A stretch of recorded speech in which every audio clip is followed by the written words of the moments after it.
Chapter 7. The contrast couldn't be greater. At the end of chapter 6, Victor appears not only to have recovered from his traumatic experiences in chapter 5, but to be ecstatically happy. Look at the last paragraph. We returned to our college on a Sunday afternoon. The peasants were dancing and everyone we met appeared gay and happy. My own spirits were high and I bounded along with feelings of unbridled joy and hilarity.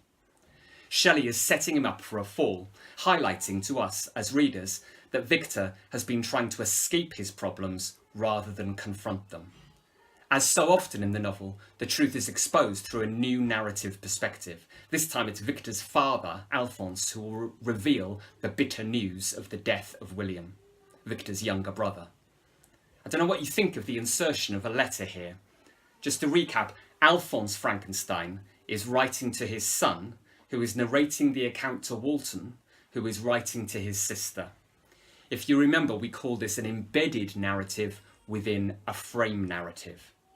On the one hand, you could argue that it enables Mary Shelley to give Alphonse a voice and enables us to hear it. On the other hand, whether it detracts from any realism is also surely a possibility when we consider how likely it is that Victor would actually be able to recount the letter word for word. As Victor reads the letter, we experience his shock and grief alongside him, peering over his shoulder. Shelley uses the word countenance, meaning face, twice in 2 pages here. Once when we hear that on returning home with William's body, the anguish that was visible in my countenance betrayed the secret to Elizabeth.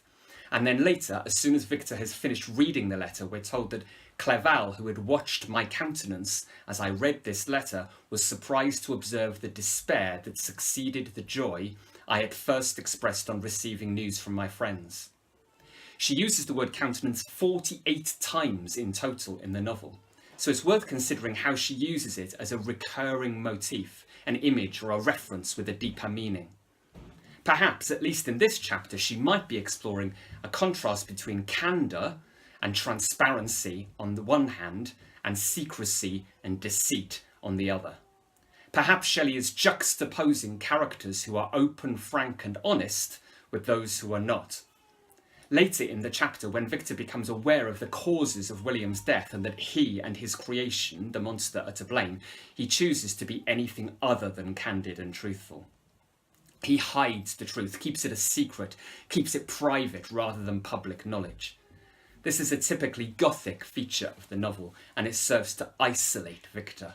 The moment he makes that decision, he becomes tormented by the knowledge that only he has, knowledge that would reveal his responsibility and guilt for the destruction and misery which has only just begun to impact his family circle.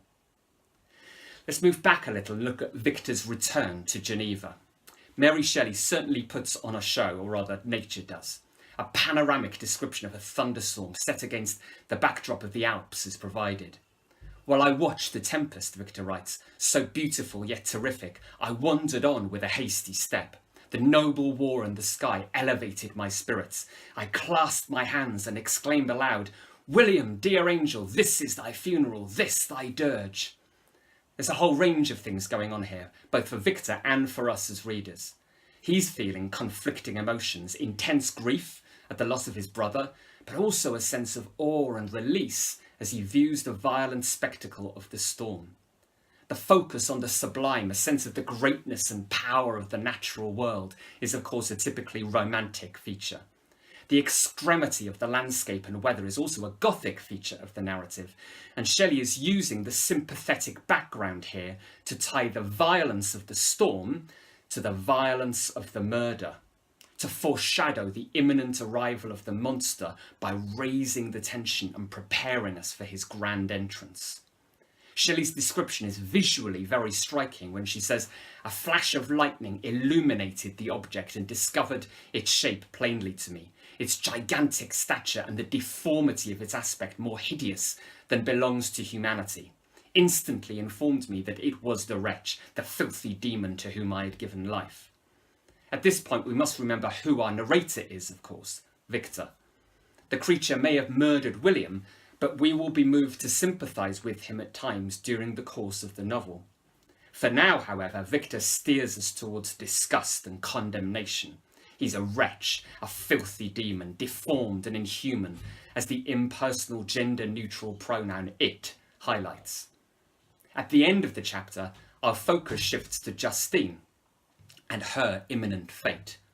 As Victor pronounces his faith in her alongside Elizabeth's faith, his father declares his faith in the law. The last lines in the chapter go to Alphonse. If she is, as you believe, innocent, rely on the justice of our laws and the activity with which I shall prevent the slightest shadow of partiality. Will Justine receive justice, or does Shelley have a point to make?